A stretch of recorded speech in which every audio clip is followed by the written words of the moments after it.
128쪽입니다. 128쪽에 계몽운동, 요거는 자강운동이라고 당시엔 그랬어요.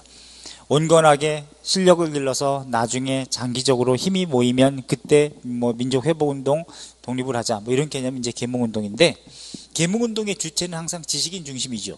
그래서 이제 지식인 중심으로, 여기 한계는 뭐냐면 사회 진화론의 영향을 받았다는 거, 이건 한계가 되는 것이고. 자, 구체적으로 정치적 결사운동이 있습니다. 결사라는 거 어떤 단체를 조직한다는 걸 결사라 그래요. 자, 그럼 정치적 단체 중에서 보안회, 요거는 황무지 개강권 반대 투쟁에서 성공시킨 단체, 요거 포인트, 활동 내용에 농광회사와 더불어서, 농광회사도 함께 했었습니다. 그러나 성공은 시켰지만 해산당했다, 탄압으로. 그래놓고 보안회를 밑으로 화살표 하세요. 헌정연구회가 됩니다. 윤효정, 이준 이런 분들이 중심인데, 입헌군주제를 주장하는 정치단체, 이게 헌정연구회. 그래서 헌정연구회도 해산당하고, 이게 1906년도에 대한자강회가 됩니다. 그래서 밑으로도 화살표 하셔야지. 대한자강, 이건 별표. 대한자강회, 장지연, 윤효정, 요 둘만 좀 알아두시고, 헌정연구회 후신으로서 고종강제 퇴위 반대운동 활동 내용, 그 다음에 국채보상운동, 또 일진회 규탄, 요거 다 대한자강회에서 한 일. 고종강퇴 반대운동 하다가 해산당합니다. 대한자강회 월보도 가능하게 됐죠. 오른쪽에 보이잖아요. 대한자강회 보, 월보 이렇게 돼 있으니까 한반도 지도 모양으로 해가지고, 국채보상운동도 하고, 그 다음에 고종강퇴 1907년이니까 반대운동, 요거 대한자강회. 그래놓고 대한자강회도 나중에 밑으로 화살표 대한협회가 되는데, 대한협회는 크게 신경 안 쓰셔도 됩니다. 왜냐하면 친일적인 색채를 띠기도 했기 때문에 나중에. 그래서 대한자강회까지만 의미가 있어요. 그 다음 맨 아래 신민회 있습니다. 대한신민회를 줄여서 신민회라고 하는데, 별표 3개. 가장 중요한 단체는 요 신민회입니다. 안창호, 양기탁, 이동휘, 전덕기 뭐 이런 분들, 당시에 우리 민족운동 하시는 진영에서 신민회 회원의 이름을 올리지 않은 사람은 없을 정도로 굉장히 많은 분들은 다 신민회 회원입니다. 물론 국내에 있다가 투옥되신 분도 있지만, 국외로 가신 김구 선생이라든가 신채호 선생이라든가 모두 다 신민회 회원이었어요. 그래서 대한매일신보가 가장 그 당시는 중요한 신문이었기 때문에 이걸 기관지로 삼았다는 거 체크하시고, 그래서 최초의 민주공화 정체를 지향했고 비밀결사인데, 신민회하고 신간회하고 구분하셔야 됩니다.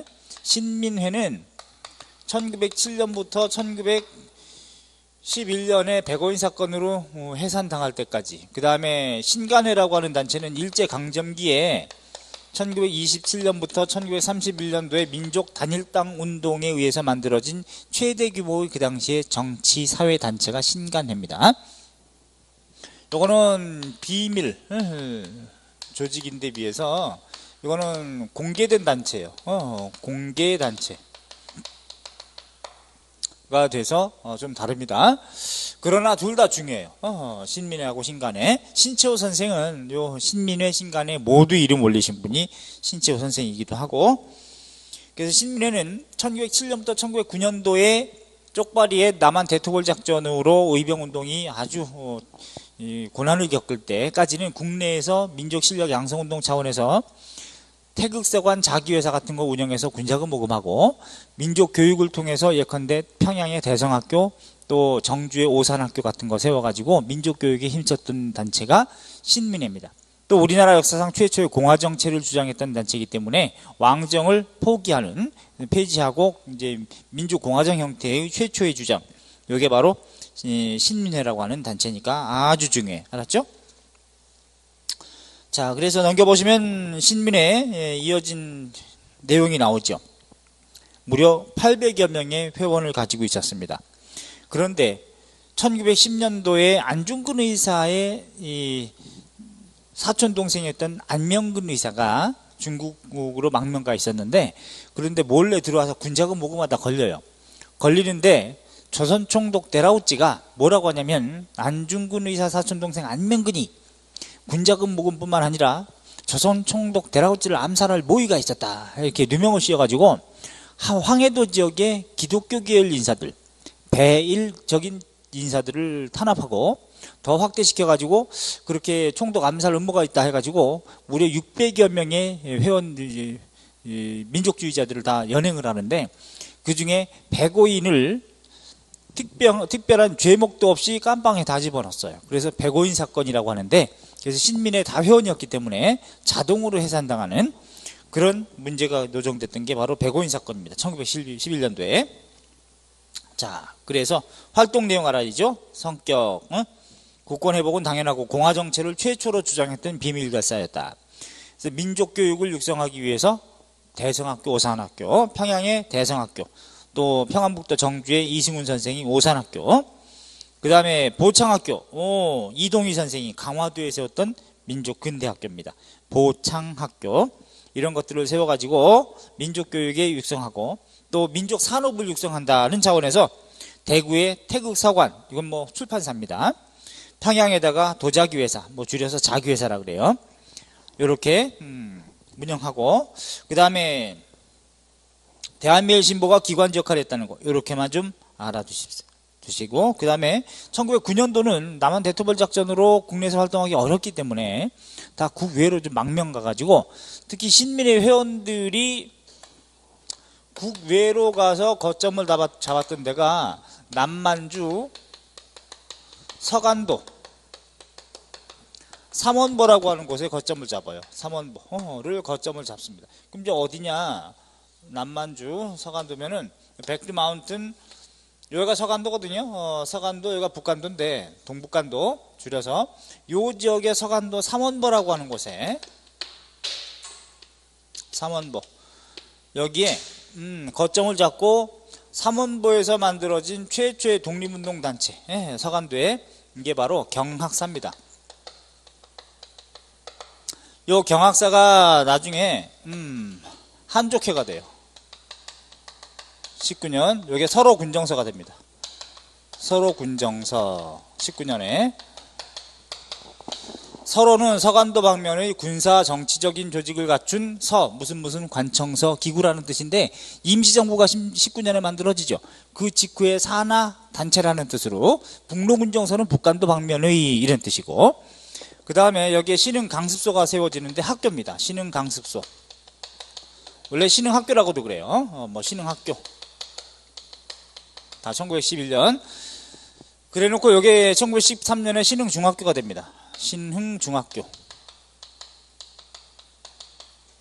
여기에 나중에 19년에 신흥무관학교가 돼요. 신흥무관학교. 독립군 간부 양성하는 학교가 됩니다. 신흥무관학교 이렇게 돼요.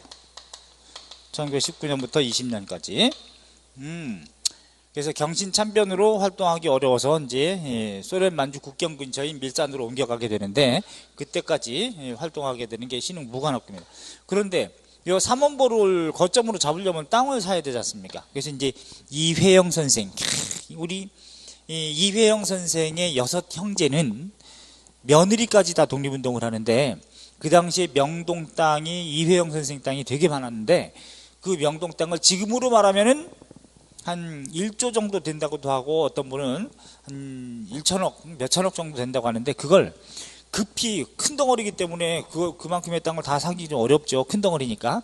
그런데 굉장히 싸게 오늘날 한 600억에서 1000억 정도, 한 1조, 2조 정도 된다는 시세의 가치인데 그 정도로 땅을 처분을 해요. 빨리. 그래 놓고 그 돈으로 요 삼원보 여기 땅을 사가지고 독립운동 기지 만들고 학교 세우고 그러면서도 본인들은 빨래까지 손수해 입고 하면서 독립운동에 매진하셨던 분이 바로 이회영 선생의 6 형제 및 가족들입니다.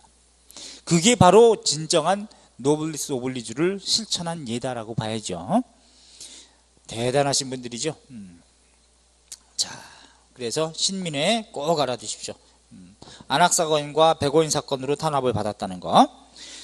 그래서 이제 가장 바람직한 독립운동의 방략을 제시하고 활동했다. 왜? 국내에서는 실력 양성 운동했고 국외에서는 무장 독립전쟁을 위한 기반을 닦았기 때문에 신민회 너무 중요해. 자, 그럼 이제 131쪽에 사료를 가시면은 대한자강의 설립 취지서 있죠? 자강의 방법을 강구하지 않아 자강여하에 따릅니다. 자강 포인트 키워드. 대한자강회 1906년부터 7년 국제부상운동 또 고종강퇴 반대운동 다 참여했다. 신민회 밑에 있죠? 별표. 신민회는 무엇을 위해서 일어남이니요? 해가지고 신사상이 시급하며, 그 다음에 신교육이 시급하며, 신수양이 시급하며, 신윤리가 시급하며, 신모범이 시급하며, 뭐 이런 얘기 나오. 신신신신 이런 거 나오지 않습니까? 그러면 신민회구나 이렇게 알아두셔. 자, 그 다음에 나머지는 살짝 읽어보시고 넘겨보시기 바랍니다. 백오인 사건으로 끌려가시는 모습의 사진 자료 제가 실어놨죠. 이거 보시고, 그 다음에 오른쪽에 교육운동이 있어요. 133쪽에 보시면 교육운동 단체는 다 이건 계몽운동 차원인데 서북학회가 가장 의미가 있어요. 서북학회, 기호흥학회, 요 두 개만 좀 봐두시고, 그 다음에 흥사단이라는 이름의 이건 발흥시킨다, 부흥시킨다 이런 뜻이죠. 선비들을, 아주 민족적 정기 기계를 가지고 있는 젊은 선비들을 이제는 기른다 이런 의미의 단체가 흥사단, 육일준이 만든 이 흥사단이 처음으로 만든 게 육일준이고, 나중에 안창호 선생이 나중에 1913년도에 흥사단이라는 걸 미주 지역에서 또 만들기도 합니다. 알았죠? 그건 그때 가서 하도록 하고, 그 다음에 또 의미가 있는 거는 맨 아래 보면 흥사단 안창호 선생 있죠? 샌프란시스코. 이건 기출문제로 뭐라고 나왔냐면 로스앤젤레스 이렇게 나온 적도 있습니다. 샌프란시스코입니다. 그래서 지금 잘못된 책도 있는 것 같습니다. 시중에 보면 샌프란시스코에서 안창호 선생도 똑같은 이름으로 흥사단을 만들어 가지고 미주 지역에서 젊은 청년들을 많이 양성시켰다는 거 하고, 무실역행 이런 걸 강조하면서, 자, 그래서 지금 흥사단 본부는 마로니 공원 대학로에 그쪽에 뭐 붉은 벽돌 건물로 돼 있죠. 흥사단 본부 거기 있어요. 자, 넘겨보시면 이제 언론 활동도 황성신문, 황성이라는 표현 자체가 황국 이런 모두 대한제국식이다라는 걸 생각하시고, 대한제국이 1897년이니까 바로 다음해인 98년도에 만들어지는 신문이 황성신문인데 남궁억이 발행인입니다. 남궁이 성이에요. 두 자입니다. 억이 이름이고, 국한문체 체크, 국한문체고, 장지연의 시일야 방성대곡이라고 하는 항일 논설이 실린 신문으로 유명하다는 거지요. 요거 하나 두시고, 보안회와 더불어서 황무지 개강권 요거 반대 투쟁, 이거는 의미가 있지만 또 일진회를 규탄하기도 하는 것도 괜찮지만 의병운동을 비판했다 이 말이에요. 어떤 논설을 실었느냐? 이제는 다 의병운동을 하기 위해서 들었던 무기를 버리고 각각 향리, 곧 고향으로 돌아가서 농기구를 들고 농사에 전념하라, 뭐 이따구로 논설을 썼던 것이 한계기는 하다. 박은식, 장지연이 여기 이제 여기서도 활동을 하셨던 것이고, 그 다음에 요건 한계, 대국신문, 요거는 대한제국식이죠. 1898년부터 10년까지 이종일 순한글판입니다. 순한글판이라고 하는 것은 서민과 부녀자들을 읽히기 위한 목적이 강하다 이렇게 알아두시고, 자, 일진회는 당연히 규탄하고요. 한일의정서 반대하고, 대한매일신보 별표 3개, 대한매일신보 1904년부터 10년까지 베델과 양기탁, 발행인이 베델, 양기탁이 총무인데 아주 중요하다 그랬어요. 베델, 배설이라는 이름으로 자기 이름을 표현했는데, 고종이 은밀하게 보조하기도 하고, 또 을사륙약의 무효 친서를 대한매일신보에 게시했다 그랬죠. 이거는 순한글도 있고 나중엔 국한문판으로 돼 있고, 또 순한글판으로 이렇게 바뀌긴 하는데, 일단 한글판하고 영문판 혼용이 된 경우 좀 알아두시고, 가장 일제한테 저항했던 신문이 바로 반일론조 가지고 의병운동을 긍정적으로, 그러니까 황성신문하고 상대적으로 이게 중요하단 말이죠. 의병운동을 긍정적으로 기사화하고 게재해줬다는 점 아주 중요해요. 또 발행인이 영국 사람 베델이기 때문에 사전 검열을 받지 않을 수도 있었다는 장점을 이용했던 것이고, 국제보상운동에도 관여하고, 그 다음 밑에 세 번째 줄 있죠. 1인 불가입이라 해가지고 쪽발이는 출입 불가라고 하는 것을 회사에다가 표시해놨던, 사옥에다가 1인 불가입 입구에다가 아주 의미 있죠.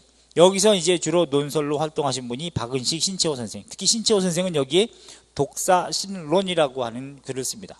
신채호 동그라미 하시고, 신채호 역사를 읽는 새로운 관점, 독사신론이라고 하는 논설을 발표해 1908년도에 민족이 중요해서 민족 단위의 역사를 강조한 논설이죠. 역사란 무엇이뇨? 뭐 이렇게 얘기하면서 민족 단위 역사. 자, 그 다음에 국민신보는 요건 통과하시고, 만세보 요거는 천도교 동그라미, 천도교 계열의 기관지입니다. 동학이 1905년도에 명칭이 바뀐 게 천도교죠. 그리고 1906년도에 이 천도교계 기관지로서 발행됐던 것이 만세보라고 하는 이름의 신문인데, 손병희 선생이 이제 동학의 3대 교주가 되는 것이고, 당연히 일진회를 규탄하는 것인데, 특히 이 동학에서는 인내천, 인간 평등을 강조했기 때문에 남녀노소의 평등성, 이걸 강조했기 때문에 어린이 운동, 여성 운동에 관여를 많이 하는 곳이 바로 종교단체가 천도교입니다. 그러니까 일제강점기에 소년운동, 이거 다 천도교 소년회에서 비롯된 거예요. 천도교 알아두세요. 만세보. 3.1운동에도 참여하고, 천도교는. 그 다음에 경향신문, 이거 오늘날도 가능되죠? 물론 이승만의 독재를 비판했다고 해가지고 폐간시킨 적도 있고, 4.19 혁명 이후에 다시 복간돼 가지고 오늘날까지 이루어지는 게 지금 경향신문인데, 천주교 동그라미 하세요. 천주교 계열의 기관지입니다. 순 한글로 발행됐던 천주교 계열의 기관지, 이렇게 알아두세요.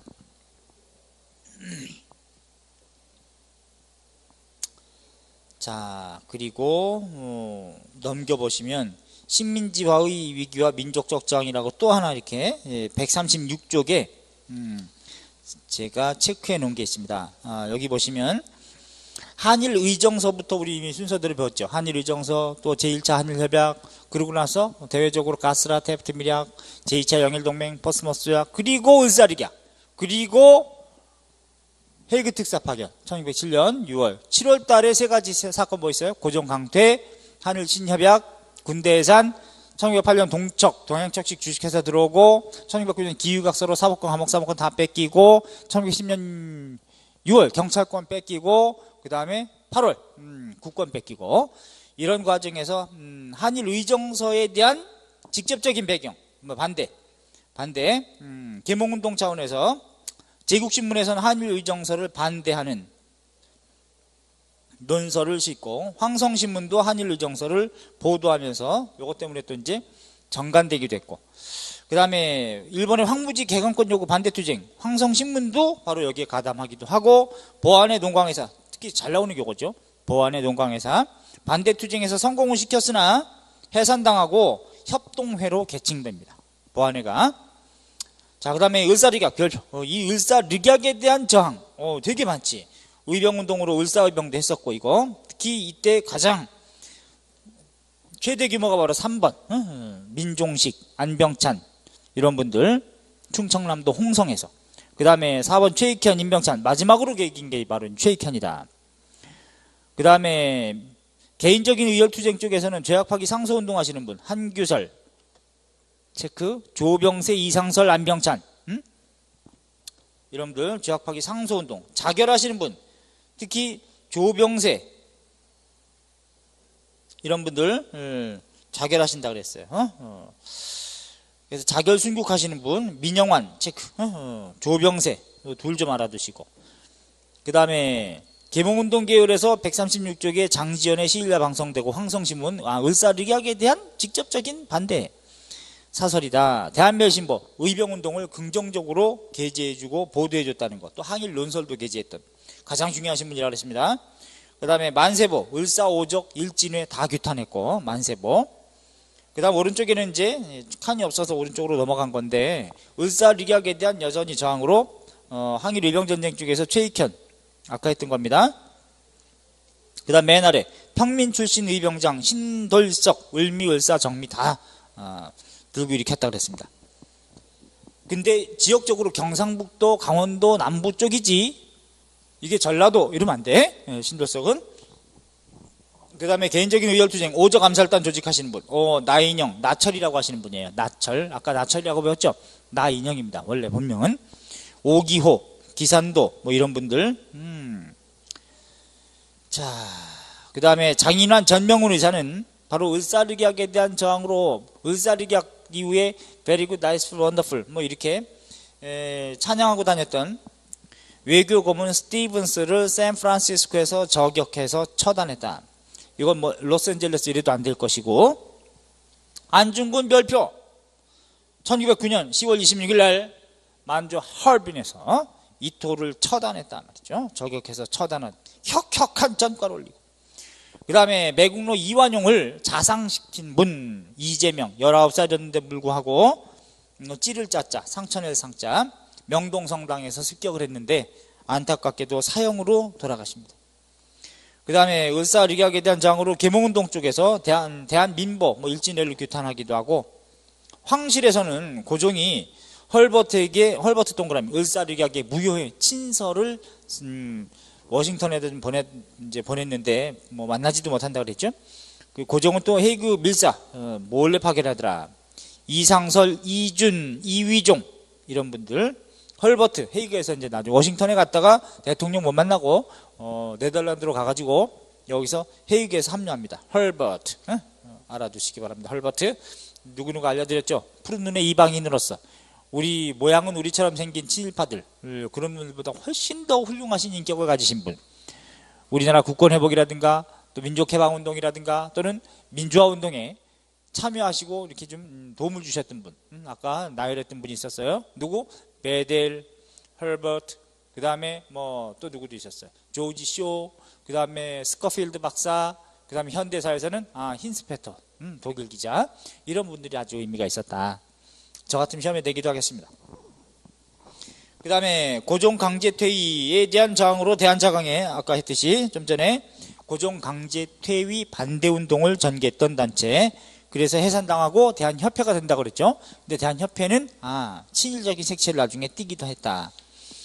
넘겨보시면 138쪽에 군대 해산 1907년 7월 31일 날 마지막으로 이제 군대 해산 7월 달에 그래서 해산 군인인지 합세하면서 더 의병의 규모가 커져서 정미의병이라고 한다. 이때 항일 의병전쟁으로서 정미의병 때는 양반 유생 출신 의병장으로서 허위 1번 체크,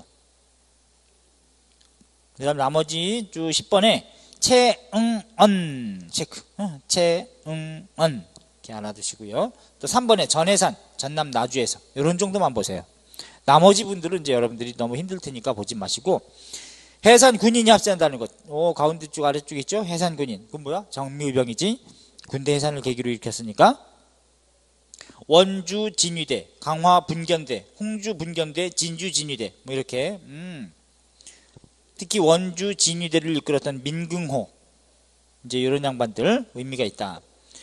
그 다음에 군대 해산에 대한 반대투쟁으로 개인적인 의열투쟁을 전개한 분 중에 시위대 대대장 박승환이 자결하더라. 이 자결이 쉬운 일이 아닌데. 그 다음에 평민도 있는 것이고, 오른쪽에 여전히 이어지는 거죠.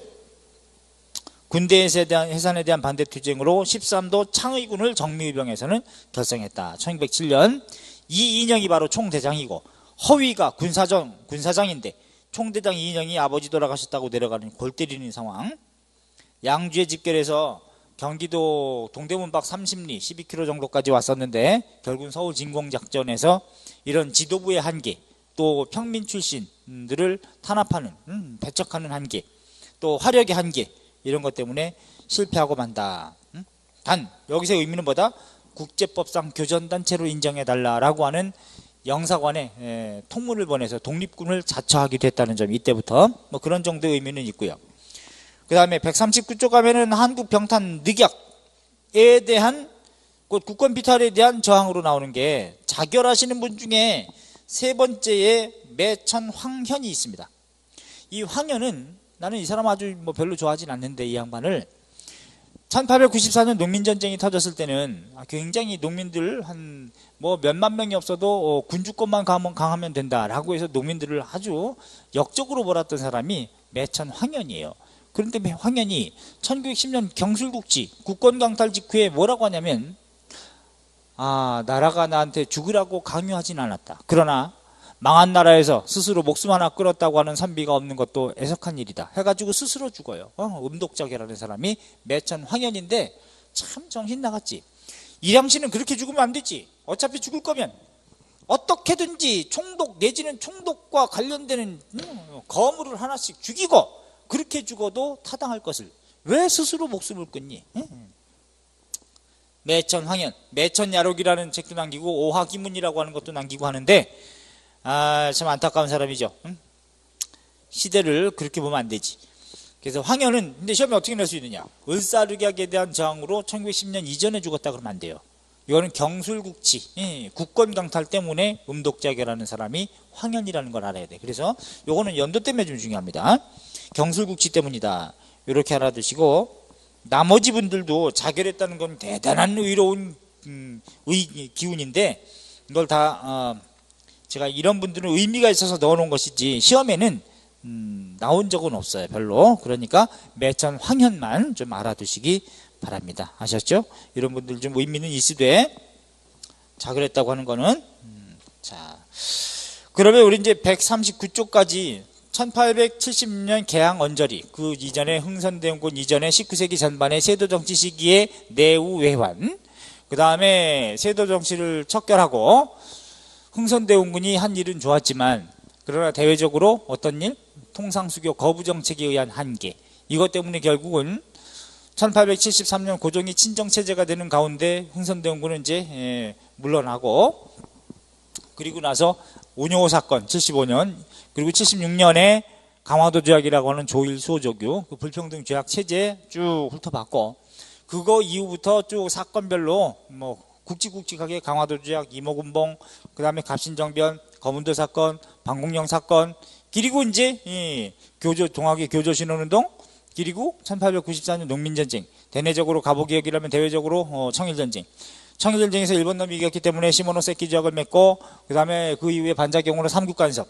그런 다음에 을미사변 터지고, 을미사변 터져서 고종 쫄아서 얼로 튀어 러시아 공사관으로 튀었다 아관파천. 그런 다음에 나라 개판이니까 독립협회가 만들어졌죠. 96년에 98년까지. 그런데 독립협회에서 여러 활동을 견제했던 대한제국은 이제는 1897년도에 대한제국 수립하고 독립협회를 해산시킨 다음에 대한국 국제를 만들어가지고 전제군 주제를 표방했고, 대한국 국제를 만들었고, 그 이전에 대한제국 시기에 이제 광무개혁을 단행하다가 99년도에 대한국 국제를 이제 표방하는 문서를 공포하는데, 그러나 대한제국 시기 13년 중에서 1904년부터 럴전쟁이 활발하기 직전에 국외 중립을 내걸었으나 바로 뭐 개무시당하고 한일 의정서 강제당하면서 그때부터 1910년까지 제1차 한일협약, 그 다음에 가스라테프트 밀약, 그리고 제2차 영일동맹, 그 다음에 포스모스 조약, 그리고 을사르객. 그런 다음에 헤이그 특사 파견, 그걸 구실로 고종 강퇴, 한일 신협약, 군대 해산. 1908년도 뭐 있었어? 동양척식 주식회사 들어왔죠? 뺏은 토지 관리하고 있었고, 식민지 지주회사로. 1909년 기후각서 사법권, 감옥사무권 뺏겼지. 1910년 6월 경찰권 뺏겼지. 그리고 1910년 8월 국권 뺏겼지. 예.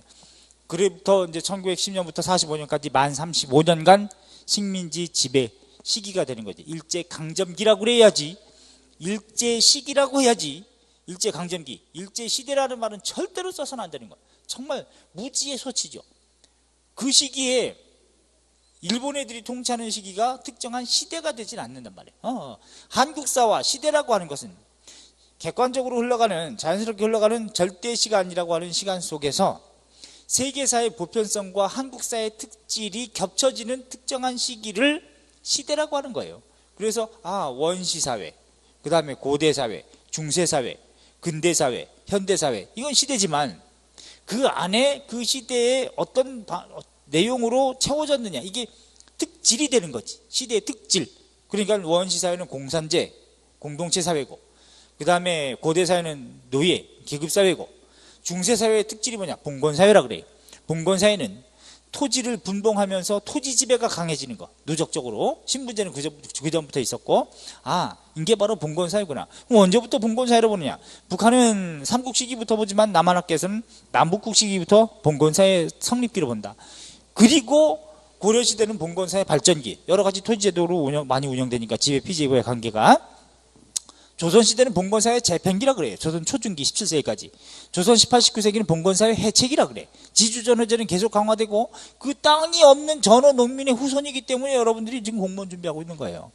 그렇지 않고 겁나게 땅 많았던 사람들, 걔네들이 일제시기에 친일했고, 그런 애들이 지금 대기업 가지고 있고, 그러니까 공무원 시험 준비 안 해도 되고, 그지? 자, 그래서 이렇게 흘러왔다. 자, 그래서 일제시기에는 시기라 그래야지 시대라고는 쓸 수 없고 쓰지 말아야 되는 거죠. 일본이 그걸 대표하는 게 아니니까. 전 세계를, 세계사를 대표하는 게 아니잖아요. 그래서 엄밀한 의미는 우리도 조선시기라고 해야지 조선시대라는 건 말이 안 맞지 사실은. 그냥 통용적으로 쓰긴 하되 저는 구분했었습니다. 자, 그래서 이렇게 해서 우리 1910년까지 봤는데 이제는 다시 앞쪽으로 가서 사건 순서 정적으로 했다면 다시 앞쪽으로 가서 1876년 언저리부터 해가지고 경제를 봐야죠. 사회는 사실은 따로 볼 건 없어요. 사회는. 왜냐하면 갑신정변, 정강 14조, 농민전쟁 폐정개혁안, 갑오개혁 1차, 2차, 3차 개혁의 특징, 그 다음에 독립협회 헌의 6조, 대한제국 시기에 근데 활빈당 대한삼민론설 13조, 대한제국 시기에 대한민국 국제 이미 다 봤거든요. 그걸 비교하는 것, 이게 시험 문제거든. 근데 이미 우리가 박스로 다 했었잖아. 비교를 하니까 사실은 사회는, 근대 사회는 어떻게 하면 평등사회로 나가는데 그걸 뒷받침할 것이냐, 평등사회가 신장되는 모습, 확대되는 모습이 근대사회의 특징이거든요. 근데 그걸 이제 비교하란 말이죠. 자, 했기 때문에 이제는 경제 파트가 중요하다. 그래서 140쪽, 141쪽 요거는 사실은 경제 파트, 사회 파트를 또 문학까지 이렇게 한번 넣어 놓은 건데 요걸 한번 쭉 읽어보세요. 읽어보시고 흐름 잡기 아주 좋으니까. 그럼 좀 쉬었다가 우리 다음 시간에 142쪽에 제가 이거 구조화 시킬 겁니다. 연도 없이 좀 중요한 연도를 끊어가지고 구조화 시켜서 왜 이렇게 이런 일이 벌어지는지를 1876년 언저리부터 1910년까지 죄악과 관련해 가지고 좀 끊어서 구조화 시켜서 작용 반작용으로 얘기를 해줄 테니까 그걸 정리해 보시는 게 훨씬 나을 겁니다. 어차피 책은 좀 더 평면적으로 서술될 수밖에 없기 때문에 그런 것이고, 그 다음에 제가 이제 나중 얘기지만 지금 집필하고 있는 또 책이 있어요. 여러분 이제 노트 형식으로. 그거는 아주 반만년 역사상 그렇게 구성되어 있는 책은 없는 노트식으로 자료 확인하게끔 이렇게 해서 나중에 소개도 해드릴 테니까 다 끝나고 나서, 그래서 이제 이걸로 기본 과정 거치고 실력이 딱 레벨업 되면 이제 그걸 딱 가지고 있으면 아마 해방 이후뿐만 아니라 5000년 역사상 당연하죠. 오늘날까지 만들어졌으니까 그렇게 구성된 책은 없으니까 그렇게 참고 자료로 또 알려드릴게요. 그걸 또 준비하시면 될 거고. 자, 좀 쉬었다가 나중에 구조적으로 한번 정리해 드릴게요. 자, 쉬었다 갑니다.